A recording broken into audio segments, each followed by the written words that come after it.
Hi there, what I'm going to talk about today is window cleaning pouches again. I've done a video on this before, but this is a different one. It's a sort of upgraded version, but here it is. It's the old Unger Ergotech pouch, which I quite liked a lot, but I stopped using it because it was getting really floppy. It was getting wet and that, and horrible. When you put your bottle on a belt in and out, it catched on these on the flap inside there. I mean, I could cut that out, I suppose. But when you've got your cloth in there as well, it's just too floppy. So the solution I found to resurrect an old window cleaning pouch is this. I've just got one of these old plastic containers and cut the top off.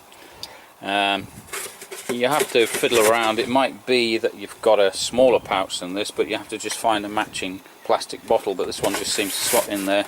All of a sudden this pouch is just totally transformed. Can't believe it, it's amazing.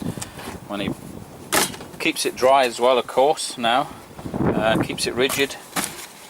If you're using a bottle on a belt system, it's absolutely superb. It works really well. It's much more efficient now. I don't have any of that collapsing pouch or wet pouch anymore. Keeps it clean, keeps it dry. It's just spot on. I'm surprised that such a simple solution can be so good. So there you go, that's a job done.